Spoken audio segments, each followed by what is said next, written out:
है आपका FM news में और मैं हूं आपके साथ अक्षर आर्य। आइए शुरुआत करते हैं बुलेटिन की अब तक की अहम खबरों के साथ।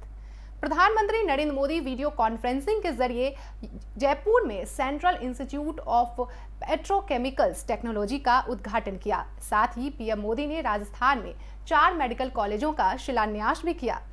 इस मौके पर केंद्रीय स्वास्थ्य, परिवार कल्याण, रसायन और उर्वरक मंत्री मनसुख मंडाविया और राजस्थान के सीएम अशोक गहलोत भी मौजूद रहे। इस दौरान पीएम मोदी ने कहा, भारत ने कोविड आपदा में आत्मनिर्भर बनने का संकल्प लिया है। राजस्थान में 4 मेडिकल कॉलेजों के निर्माण का कार्यक्रम और इंस्टीट्यूट ऑफ पेट्रोकेमिकल्स टेक्नोलॉजी का उद्घाटन इसी दिशा में एक अहम कदम है।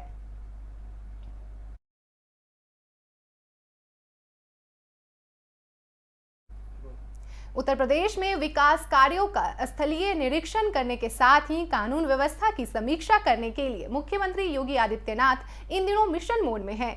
बाराबंकी और सीतापुर के दौरे के बाद कानपुर और उन्नाव का दौरा है। सीएम योगी कानपुर और उन्नाव में तोहफा देंगे। आपको बता दें कि सीएम योगी कानपुर के फूलबाग के डीएवी कॉलेज के खेल मैदान में जनसभा को संबोधित करेंगे। इससे पहले वह कानपुर के लिए 5.56 अरब करोड़ रुपए विकास कार्यों का लोकार्पण और शिलान्यास करेंगे।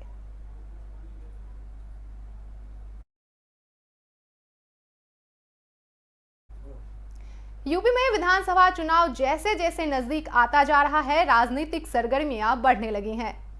प्रसपा मुखिया शिवपाल सिंह यादव के आवास पर बड़ी बैठक हुई। बैठक में एआईएमआईएम अध्यक्ष असरुद्दीन ओवैसी, सहूलदेव भारतीय समाज पार्टी के अध्यक्ष ओम प्रकाश राजभर और आजाद समाज पार्टी के अध्यक्ष चंद्रशेखर आजाद मौजूद रहे।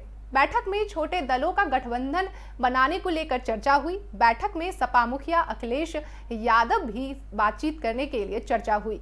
शिवपाल सपा से गठबंधन को लेकर लगातार प्रयासरत हैं, लेकिन अभी तक इस पर सहमति नहीं बन पाई है। इस बीच भागीदारी संकल्प मोर्चा बनाने के प्रयास में लगे ओम प्रकाश राजभर छोटे दलों में संपर्क बनाए हुए हैं। बैठक में करीब 1 घंटे तक आपस में बातचीत कर अपने जैसे दलों से गठबंधन पर मंथन किया।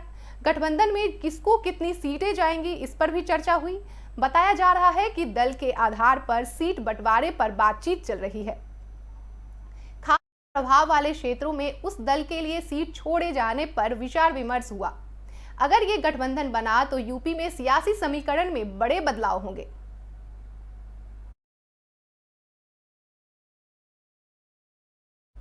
दिल्ली के मुख्यमंत्री अरविंद केजरीवाल ने पंजाब विधानसभा चुनाव से पहले बड़ा ऐलान किया है। बता दें, उन्होंने स्वास्थ्य सेवाओं की 6 गारंटी का ऐलान किया, जिसमें चुनाव में जीत के बाद पंजाब के लोगों को फ्री इलाज, दवाएं और टेस्ट का वादा किया। इसके साथ साथ अरविंद केजरीवाल ने पंजाब सीएम चन्नी और कांग्रेस पर जमकर हमला बोला।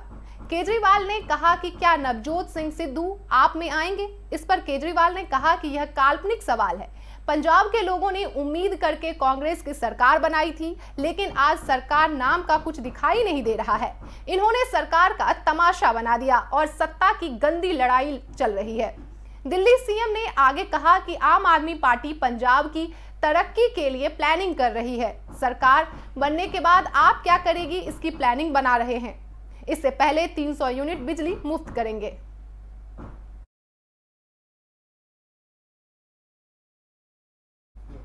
सुप्रीम कोर्ट ने दिल्ली के बॉर्डर पर किसानों के प्रदर्शन के संबंध में दाखिल याचिका की सुनवाई के दौरान केंद्र सरकार को फटकार लगाई है। सुप्रीम कोर्ट ने कहा है कि कानून का पालन करवाना आपका काम है। शीर्ष अदालत ने यह भी कहा कि किसानों को बॉर्डर से हटाने के मुद्दे पर केंद्र सरकार को कदम उठाना चाहिए। अदालत सार्वजनिक जगहों पर धरना देने के मामले में स्पष्ट दिशा निर्देश दे चुका है। ऐसे में सरकार हमसे ये ना कहे कि हम नहीं कर पा रहे हैं। शीर्ष अदालत ने केंद्र सरकार को फटकार लगाते हुए ये भी कहा कि हाईवे और सड़कों को जाम नहीं किया जाना चाहिए। आपको बता दें कि सुप्रीम कोर्ट केंद्र सरकार की नाराजगी नोएडा के याचिकाकर्ता की याचिका पर सुनवाई के दौरान सामने आई। याचिका में कृषि कानूनों के खिलाफ प्रदर्शनकारियों के सड़कों को जाम करने के चलते नोएडा और दिल्ली के बीच यात्रियों को हो रही असुविधा का जिक्र किया गया है।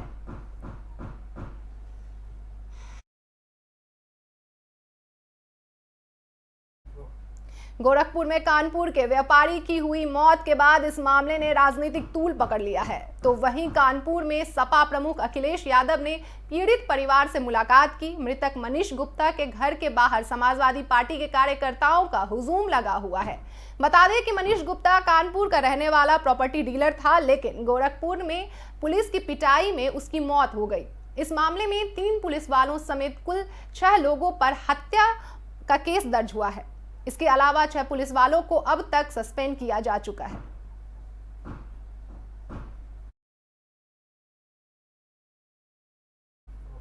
गोरखपुर के होटल में कानपुर के रियल एस्टेट कारोबारी मनीष गुप्ता की हत्या का मामला गंभीर होता जा रहा है। डीएम और पुलिस कमिश्नर की लाख कोशिशों के बाद भी परिजनों ने मनीष के शव का अंतिम संस्कार करने से मना कर दिया। परिवार वालों ने कहा कि सीएम योगी आदित्यनाथ से मिलने की बात कह रहे हैं। साथ ही इसी बीच गोरखपुर के डीएम और एसपी का एक वीडियो वायरल हो रहा है, जो कि पीड़ित परिवार को एफआईआर न करने की सलाह दे रहे हैं।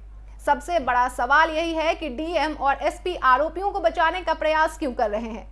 सीएम के गृह जनपद में घटना होने के बाद विपक्षी दल सरकार और कानून व्यवस्था पर जबरदस्त सवाल उठा रहे हैं। सपा सुप्रीमो अखिलेश यादव, बसपा मुखिया मायावती और कांग्रेस महासचिव प्रियंका गांधी ने सरकार के कटघरे में खड़ा किया है। घटना पर कांग्रेस नेता प्रियंका गांधी ने कहा कि योगी सरकार में जंगल राज फैला हुआ है।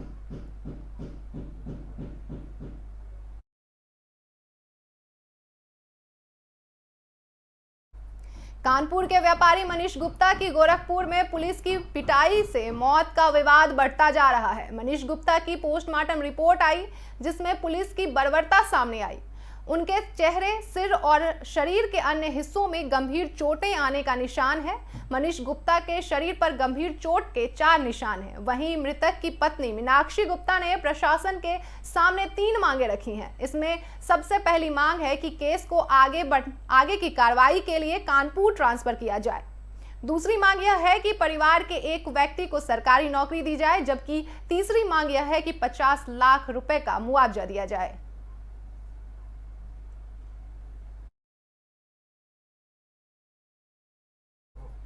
दुष्कर्म के आरोप में जेल में बंद बसपा सांसद अतुल राय की मदद के आरोपित डीएसपी अमरेश सिंह बघेल को पुलिस ने हिरासत में ले लिया है। वे लखनऊ सुल्तानपुर हाईवे पर स्थित टोल प्लाजा के पास से गुजर रहे थे, तभी वाराणसी पुलिस उनको अपने साथ ले गई। बता दें कि घोसी के सांसद अतुल राय पर दुष्कर्म का आरोप लगाने वाली पीड़िता और उसके परोपकार युवक ने सुप्रीम कोर्ट के गेट के सामने आत्मदाह का प्रयास किया था। गंभीर रूप से घायल हुए युवक युवती दोनों ही की मौत हो चुकी है।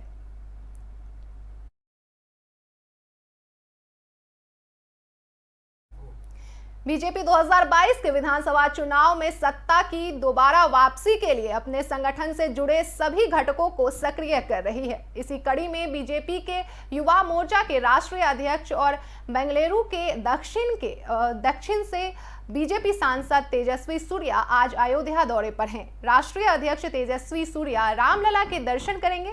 उसके बाद रामकथा पार्क में युवाओं को संबोधित कर 2022 के विधानसभा चुनाव में बीजेपी की जीत का मंत्र देंगे। भारतीय जनता पार्टी युवा मोर्चा की ये जनसभा अयोध्या में पहली बार हो रही है। राष्ट्रीय अध्यक्ष तेजस्वी सूर्या भी अयोध्या पहली बार आ रहे हैं। बता दें कि तेजस्वी सूर्या 1 अक्टूबर को उत्तर प्रदेश कार्यकारिणी समिति की लखनऊ में हो रही बैठक में शामिल होंगे।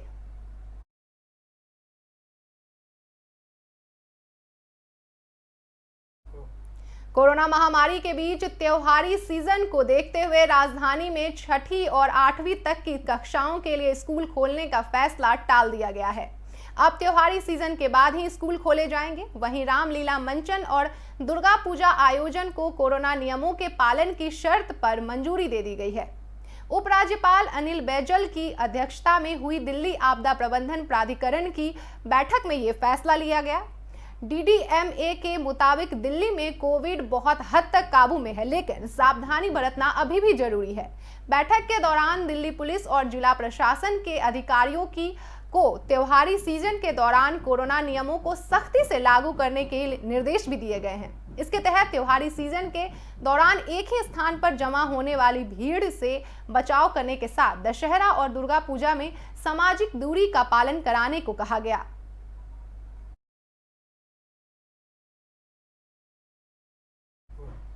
देश में एक बार फिर कोरोना वायरस के मामले बढ़ रहे हैं। देखा जाए तो केरल एकमात्र राज्य ऐसा है जहां पर देश में रिपोर्ट हो रहे कुल मामलों के आधे दर्ज हो रहे हैं। लेकिन अब देखने में यह आ रहा है कि बाकी जगहों पर भी मामलों में हल्की बढ़ोतरी हुई है। देश में पिछले 24 घंटे में भारत में कोरोना के 23,529 नए मामले सामने आए। इस दौरान कोरोना से 28,718 लोग ठीक हुए और 311 लोगों की मौत हो गई।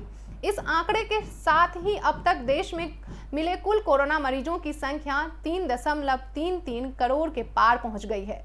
देश में कोरोना के 2,77,020 एक्टिव केस हैं, जबकि 3,30,14,898 लोग ठीक हो चुके हैं। वहीं केरल की बात करें तो केरल में पिछले 24 घंटे में केरल में कोरोना के 12,161 नए मामले सामने आए और इस दौरान 155 लोगों की मौत की आंकड़े भी दर्ज हुए हैं।